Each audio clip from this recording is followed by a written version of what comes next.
मैंने अभी थोड़े दिन पहले एक स्पिरिचुअल गुरु है, she is really amazing, Jaya Kishori ji, उनके साथ एक पॉडकास्ट किया था। उनका नाम लेना चाहूँगा मैं, और वो पॉडकास्ट अभी रिलीज़ हुआ है। तो उनसे मैंने एक चीज़ सीखी। देखिए, लोग आपको बहुत कुछ कहेंगे, बहुत कुछ। वो गाली भी निकालेंगे, आलोचना भी करेंगे, they will abuse you, they will criticise you. यार वो लेना नहीं लेना आपके हाथ में, इग्नोर कर दो, छोड़ दो उसको। हार्ड है, लेकिन अगर आपने ये कला सीख ली कि दूसरों के क्रिटिसिज्म को कैसे एक एक लाइन के बाद, एक बाउंड्री के बाद अपने तक आने ही नहीं देना है। अगर आपने 200% किया है ना, that's it, straight forward. Simply बोल रहा हूँ, दूसरों की क्रिटिसिज्म को भूल जाओ। अगर मन से सेटिस्फैक्शन है ना कि मैंने बच्चों के लिए बहुत दिन रात मेहनत की है, 200% दिया है, क्रिटिसिज्म मैटर ही नहीं करता, जब तक आपका मन आपको अप्रिशिएट कर रहा है। और आपके मन का अप्रिशिएशन बहुत ज़्यादा मायने रखता है। सवाल है कि हम जैसे आर्टिस्ट लाइन या फिर हम यूट्यूब शुरू करते हैं तो अक्सर एक ब्रेक डाउन टाइम आता है। हर किसी की लाइफ में ये टाइम आया होगा या आएगा, जो स्टूडेंट है या उसकी लाइफ में अभी आएगा। तो बहुत डिमोटिवेशन होता है उस टाइम पे कि अरे हमारे साथ फैमिली भी सपोर्ट नहीं करती कि अरे ये क्या यूट्यूब शुरू कर दिया है ना। मतलब वो एक सोर्स नहीं मानते इसको, क्योंकि हर पेरेंट्स चाहता है कि हमारा बेटा डॉक्टर बने, इंजीनियर बने, ये बने वो। कभी कोई ये नहीं चाहता कि तुम जाओ आर्टिस्ट लाइन में, जाओ हीरो बनो, हीरोइन बनो। कोई सपोर्ट नहीं करता। तो how to charge yourself? आपने द परस्यूट ऑफ हैप्पीनेस अगर देखा हो तो वो हमेशा एक ही बात बोलते हैं, प्लीज प्रोटेक्ट योर ड्रीम्स। क्योंकि वो ड्रीम्स है ना, आपके लिए बहुत खास है, दुनिया के लिए नहीं है। उसको आपको खुद को प्रोटेक्ट करना है। अब उसके लिए आपको कुछ भी कीमत चुकानी पड़े, you have to do that. और इसी का नाम जिंदगी है। अप्स एंड डाउन्स तो आएंगे ही ना लाइफ में, लेकिन अगर आप उन अप्स एंड डाउन्स में अपने सपनों को खो दो, छोड़ दो, तो फिर सपने आपके पास आए ही क्यों हैं? बड़े सपने देखने हैं तो कीमत चुकानी पड़ती है, और वो आपको चुकानी चाहिए। उसके लिए कुछ भी देना पड़े, you have to give yourself as well. मेरा ऐसा मानना है। एक्सेलेंट।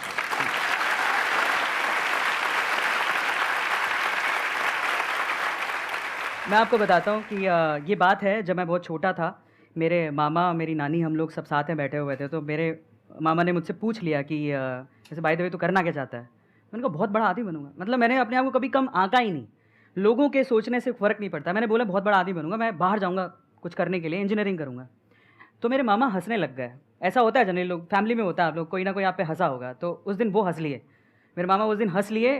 काश वो ना हंसे होते तो आज मुझे यहाँ ना देख रहे होते, पर हंस लिए। तो अच्छा है ना। तो अच्छा, तो हंसते मुझे बोले कि एक्चुअली मेरे जो फादर हैं वो शॉपकीपर हैं सर, बहुत छोटी सी दुकान है। तो मेरे मामा ने मुझसे उस दिन जो स्टेटमेंट कहा, वो मेरा one of life changing moment है। ही वो सेइंग कि मैं तेरे पापा को जानता हूँ, तू कल भी दुकान पे बैठता था, क्योंकि मैं 7 साल की उम्र से दुकान पे बैठ रहा था, कि तू कल भी दुकान पे बैठता था, आज भी दुकान पे बैठता है, और कल भी दुकान पे बैठेगा। मैं मन में क्या सोच रहा था पता है? मैं बहुत छोटा था। मैं मन में क्या सोच रहा था, यार इसने मेरा भविष्य लिख दिया, कमाल है, मतलब प्रेडिक्ट कर दिया। अब ये भविष्य ऐसा होना नहीं चाहिए, उसकी जिम्मेदारी मेरी है, उसको तो बदल के रहूंगा।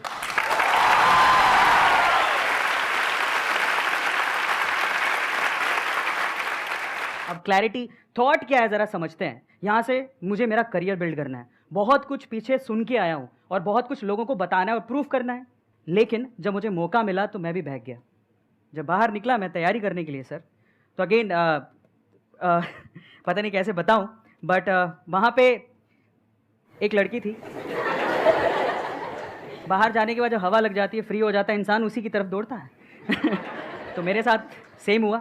उनको जब पहली बार देखा मैंने, तो बस दिल के तार बज गए, पता नहीं क्या हुआ। पर एक बात मैं बोलता हूँ यहाँ पे, अगेन करने कुछ और आया था, पढ़ाई करने आया था, तैयारी करने आया था ताकि मेरा कॉलेज में सिलेक्शन हो।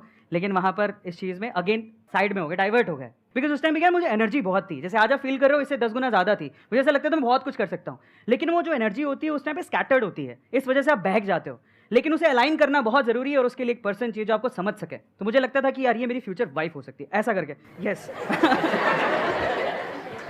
जिन लड़कों को प्रॉब्लम होती है ना, जिनको लव एट फर्स्ट साइट हो जाता है, उनसे ना मैं आपको एक सवाल पूछता हूँ। सवाल ये है कि जिस मोहतरमा के ख्यालों में आप 24 घंटे मशरूक हैं, जिस मोहतरमा के ख्यालों में आप 24 घंटे मशरूक हैं, वो सिर्फ आप ही की है, इसका कोई प्रूफ है?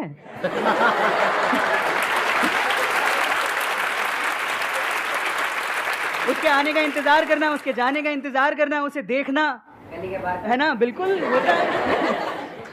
6 महीने मैंने खराब कर दिया, कुछ पढ़ाई नहीं की, मैं भूल गया मैं क्या छोड़ के आया हूँ, किन बातों को यार प्रूफ करने के लिए छोड़ के आया हूँ, यार वो सब भूल गया मैं। गलत बात है, पर बहक गया, कुछ नहीं कर सकता था। तो मैं उनके पास गया और जाके मैंने उनको बोला, मैंने कोई आई लव यू कुछ नहीं बोला, स्ट्रेट फॉरवर्ड बता रहा हूँ। और उनके पास बैठा, जाने का मौका मिला, तो मैंने कहा मैं जा रहा हूँ, उनकी मम्मी को बोला पहले तो, मम्मी टकराई। मैंने कहा जा रहा हूँ तो मैं सोच रहा हूँ सबसे मिल लूँ, क्या मैं उनसे भी मिल सकता हूँ? मैं उनका बहुत बड़ा फ़ैन हूँ। वो फ़ैन इस वजह से था क्योंकि वो बहुत ही थोड़ा इंक्लाइंड थी स्पिरिचुअलिटी की तरफ, तो वो बहुत बुक्स पढ़ती थी। तो मैं गया उनके पास बैठा, मैंने डायरेक्टली उनको एक ही बात बोला, मुझे आपसे एक बात कहनी है। तो बोले क्या?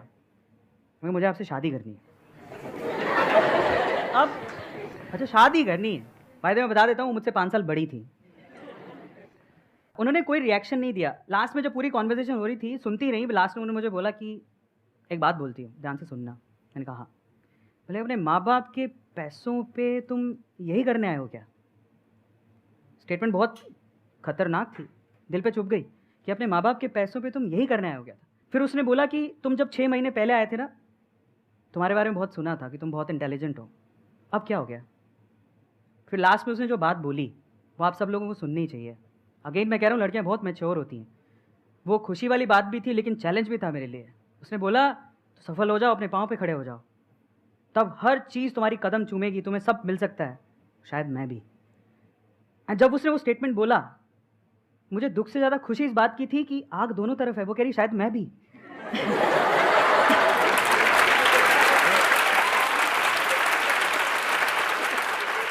आज वो मेरे साथ है और मेरी सफलता में उसका पूरा हाथ है।